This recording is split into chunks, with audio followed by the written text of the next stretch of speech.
Well, everything is changing quickly for the US dollar, and this past week we've seen two major events that are going to completely change the future of our world. The first event was the announcement of a new BRICS payment system that will in fact challenge the status of the US dollar in international transactions. But what's even bigger is the shocking announcement that after a 50-year run, the agreement between the United States and Saudi Arabia to export oil exclusively in US dollars has officially ended on June 9th, 2024. And guess what? The Crown Prince of Saudi Arabia has decided to not renew its partnership with the US and instead will open up the Saudis' lucrative oil trade to other countries and currencies. Trust me, this is a massive blow to the status of the US dollar as the world's reserve currency. For the past 50 years, the US government has mandated that oil must be sold exclusively in US dollars, elevating the dollar's status as the world's reserve currency. It was honestly one of the most lucrative decisions the US government has ever made. But a world in where America is the sole superpower is officially over. Earlier this week, Reuters reported that Saudi Arabia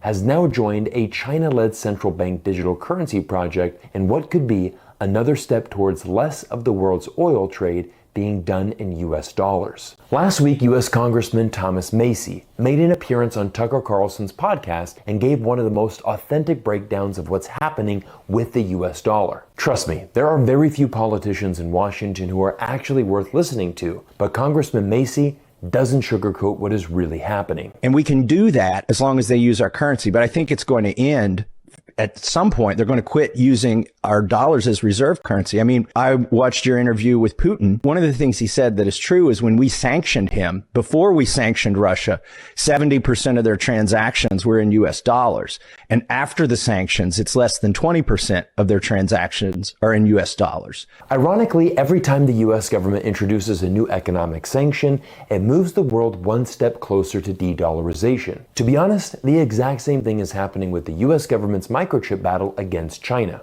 The US doesn't want China to have access to America's best microchips, so in turn, they sanction China. But what does China do as a result? They invest in their domestic microchip industry, and within a few years are quickly closing the innovation gap. The best thing to ever happen to the Chinese semiconductor industry was getting sanctioned by the US government. This forced China to change and get stronger. If the US government continues to weaponize the US dollar and enforce sanctions, it opens the door for much larger problems. And we're also sending a really clear signal, which is the dollar's not safe for you. Right. It's the reserve currency because it's a safe haven, because it's a stable country. It's the most stable country in the world, and we're not going to weaponize the dollar because that would be shooting ourselves.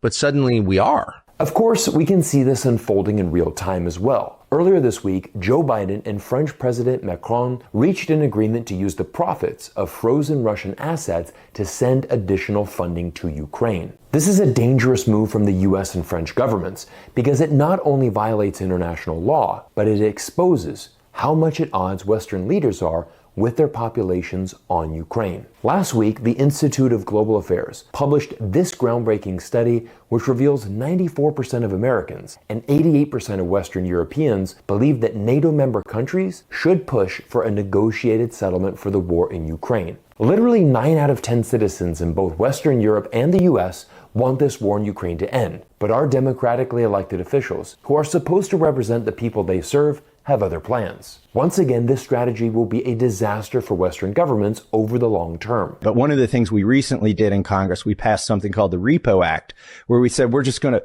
seize all of Russia's sovereign assets in the United States. Well, it turns out a lot of that is treasury debt that they've agreed to buy so that they can hold dollars. When people see that we've seized their money that they gave us in exchange for these treasury notes, then other countries won't want to buy our debt. As I mentioned before, the US government has weaponized the dollar to the point where other countries are watching and are concerned about the long-term effects of holding too much dollars. One of those countries is, of course, China, who was once the largest holder of US Treasury bonds. At its peak, China held over $1 trillion worth of Treasury bonds. But after the US launched a trade war against China, China has shifted their strategy. They no longer want to hold excessive amounts of US Treasury debt and are now offloading these debts in exchange for gold. China is not stupid, and it knows it could be a future victim of US sanctions itself. You know, we probably wouldn't seize Great Britain's assets, but I could see us seizing China's assets. Why would, I mean, that seems like theft. Just like take a country's assets. I mean, that belongs to the people of the country, right? It's not just Putin. it is theft. Like, it's immoral, but even if you're okay with the amorality or immorality of it, it's short-sighted because eventually it'll catch up with us. As you can see, this interview with Congressman Macy exposes a lot of truth, and it's why the other leading headline that BRICS is launching its own payment system was also significant this week. Here's a clip of Vladimir Putin speaking at the 2024 St. Petersburg International Economic Forum, which was held in Russia just last week. Pay attention to these words as he reveals the future of global trade. По 23 год доля рубля в расчетах за российский экспорт выросла почти в 3 раза, до 39%. В 3 раза. И вместе с зарубежными партнерами будем наращивать применение национальных валют во внешнеторговых расчетах, повышать безопасность и эффективность таких операций.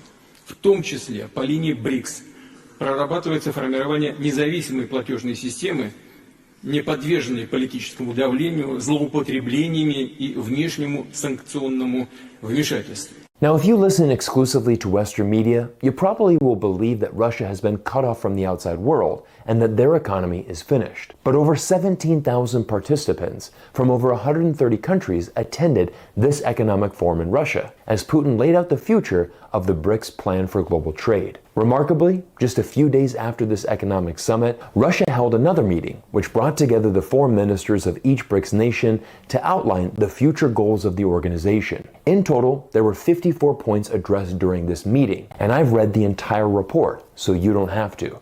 Here are the top 3 most important takeaways. Number 1, a new financial system. The BRICS organization wants to reform the entire global financial system to enhance the voice of developing nations and improve their access to international financial institutions. Under the current US dollar system, every country is under the mercy of the US government, and this remains the biggest motivation for BRICS. Create an independent payment system that uses local currencies in trade, and one that is free from US sanctions and outside political pressure. Number 2, Israel-Palestine. I want you to look at this map, which shows the countries who recognize Palestinian statehood. Around 88% of the world's population lives inside these green countries, and this map is almost identical to the countries who also support de-dollarization and the rise of BRICS. The war in Gaza has become the latest political issue separating BRICS and the United States. The US will of course always support Israel, and quite frankly has proved useless in ending the war in Gaza. But the BRICS alliance will fight back and pursue a path of statehood for Palestine, something that once again 88% of the world's population wants to see. And number 3, the end of US sanctions. Now, the BRICS foreign ministers didn't specifically name the United States, but this point leaves no doubt as to who they were referring to. The ministers expressed concern about the use of unilateral coercive measures, which are incompatible with the principles of the Charter of the UN and produce negative effects on economic growth, trade, energy, health, and food security, notably in the developing world. What I want everyone to realize is that once you remove yourself from the Western media bubble and start to observe global trends, you'll notice the majority of the world are united in what they want. They want economic freedom, and this is why a shift away from the US dollar has begun. They want equal treatment, and this is why 88% of the world once again supports Palestinian statehood. Finally, they want a multipolar world where countries can do business and transact with as many nations as possible. Once again, this is why Saudi Arabia, who is also considering a full BRICS membership later this year, is opening up their oil trade to more countries and currencies around the world. But as you can see with these emerging trends, BRICS is gaining a lot of momentum. Pressure on the US dollar continues to increase, and these conditions will allow for a continued bull market for many industries, but especially the gold market. And this is where things get very interesting. We all know that the value of gold will continue to rise with the expansion of BRICS, and more central banks around the world snapping up gold for their reserves. But with Saudi Arabia also moving away from the US dollar, this also gives a huge tailwind for the price of gold. But there's also another important geopolitical element. Last year, the US Department of Energy officially added copper to its list of critical raw materials. Copper is needed for many industries, but the soaring demand of both EV vehicles and AI data storage centers have seen the demand for copper also skyrocketed. As many of my long-term followers know, I've been making several videos on both AI and the growing EV market as well. and these industries aren't slowing down anytime soon. So the demand for copper will continue to skyrocket, which is exactly why we've seen the price of copper rise over 70% the past 5 years. As always, I want to thank you for your incredible support, and I look forward to seeing you all in our next video soon.